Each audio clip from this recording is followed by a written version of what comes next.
Sin embargo, déjenme razonar que entre la formación del sistema solar y la formación de los planetas, entre ellos la Tierra, y la aparición de la primera célula con DNA, ocurrió un tiempo menor que el que ocurrió entre la aparición de la primera célula y el presente.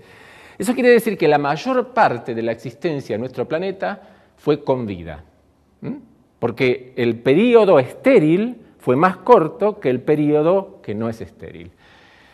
El concepto de esterilidad es un concepto absoluto. Algo está estéril o no está estéril. No puede estar un poquito estéril o muy estéril. Es como estar embarazada una mujer. O está embarazada o no está embarazada. No puede estar un poquito embarazada. Decimos que algo está estéril cuando no hay ninguna célula viva. Y decimos que algo no está estéril cuando hay al menos una célula viva. Antes de la aparición de la primera célula viva, el planeta Tierra era estéril. ¿Cómo apareció esa primera célula viva? No lo sabemos. Si lo vamos a saber con precisión alguna vez, por ahí no, porque la ciencia averigua muchas cosas, pero seguramente no averigua todo. Y podemos especular sobre cómo eso puede haber ocurrido, y lo que sí podemos decir es que haya ocurrido como haya ocurrido, es concebible que haya ocurrido. O sea, lo que conocemos de las leyes de la física y de la química nos hacen pensar que es concebible que eso haya ocurrido, que no hay que recurrir a ningún pensamiento mágico, a ningún pensamiento sobrenatural para concebir cómo pudo haber ocurrido eso. Pero, sin embargo, quizás nunca conozcamos la precisión de cómo eso ocurrió. En primer lugar, porque no podemos viajar en el tiempo. Pero si se supone que hay una célula ancestral común, a partir de esa célula, por divisiones celulares y por cambios en su material genético, o sea, en el ADN, mutacionales que luego fueron seleccionados o no, fijados por distintas razones, se dio lugar a todos los organismos vivos, todos los tipos de organismos vivos, que se dividen en tres tipos de células en realidad. Las células eucariotas, que aparecieron hace unos 2.500 millones de años y que tienen ese núcleo que les conté antes, que tiene cromosomas adentro.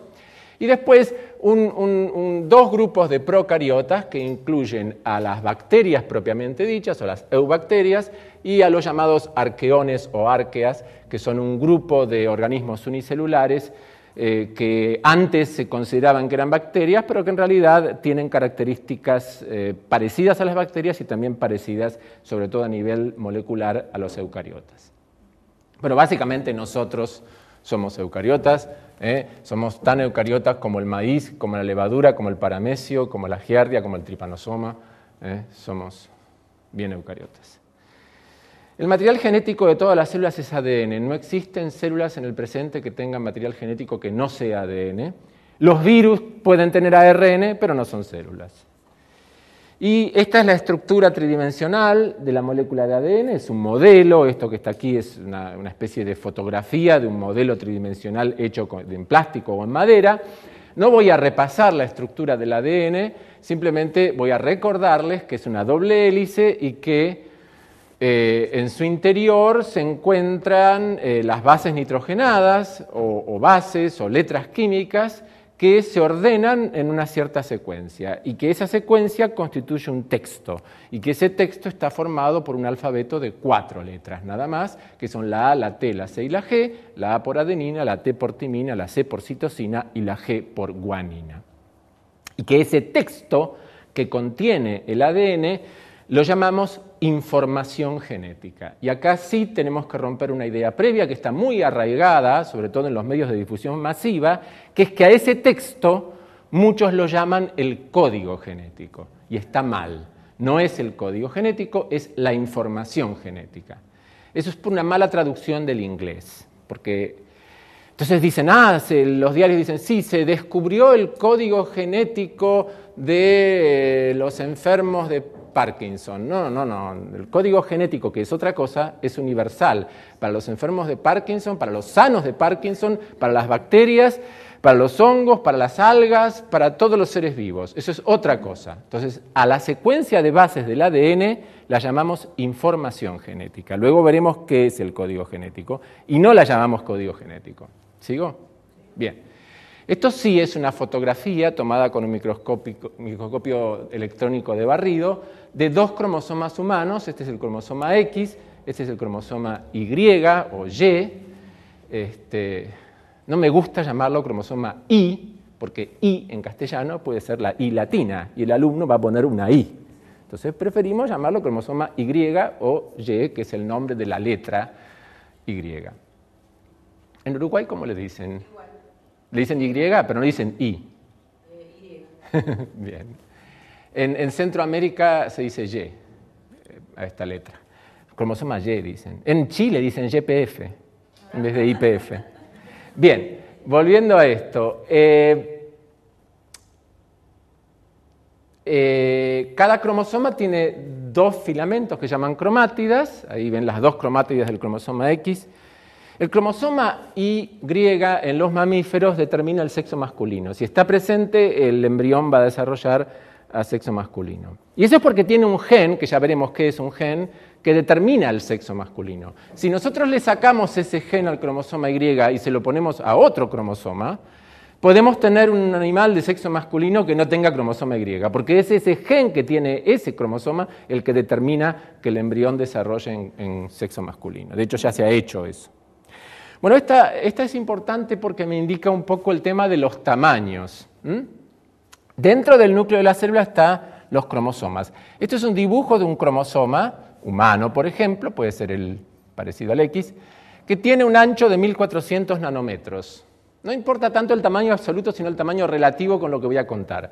Si tomo un segmento de ese cromosoma y lo miro con más atención, el ancho de esta cromátida es de 700 nanómetros, obviamente la mitad, porque cada cromosoma tiene 2 cromátidas de ancho. Si ahora yo estiro el material de esa cromátida, voy a ver que está formado por una fibra que tiene forma de dedos, se organiza con prolongaciones digitiformes. Esta fibra tiene un ancho de 300 nanómetros, la mitad de esto. Si ahora yo miro esta fibra con atención, voy a ver que está formada por un empaquetamiento de ADN y proteínas que tiene un ancho de 30 nanómetros. Acá las proteínas están pintadas de amarillo y el ADN está pintado de rojo y está enroscado alrededor de las proteínas. Si yo ahora tiro para acá y tiro para allá, voy a estirar este empaquetamiento y voy a ver que en realidad es como si fuera un collar de perlas o un rosario, donde cada uno de estos ñoquis se llama nucleosoma y está formado por una serie de proteínas llamadas histonas, que están pintadas en amarillo, histonas con H, y el ADN que gira alrededor de esas perlas o nucleosomas. Y luego, si miro un segmento del ADN y lo miro con mayor aumento, recién ahí llego a la famosa doble hélice de Watson y Crick, que tiene un ancho de 2 nanómetros.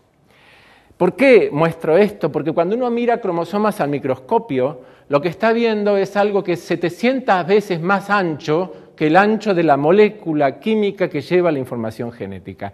Y obviamente al microscopio no puede mirar los genes, puede saber dónde están localizados, pero tendría que estirar, está muy empaquetado el ADN dentro de esos cromosomas y dentro de la cromatina.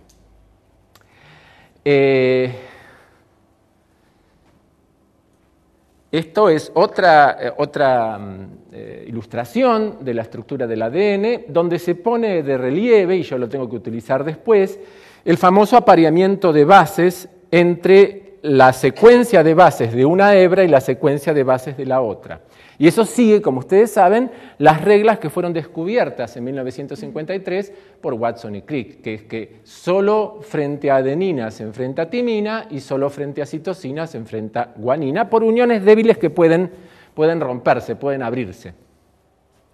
Es el famoso par ATCG, o, bueno, Aníbal Troilo, Carlos Gardel en la Argentina, pero Carlos Gardel es uruguayo, la uruguaya me va a matar, así que...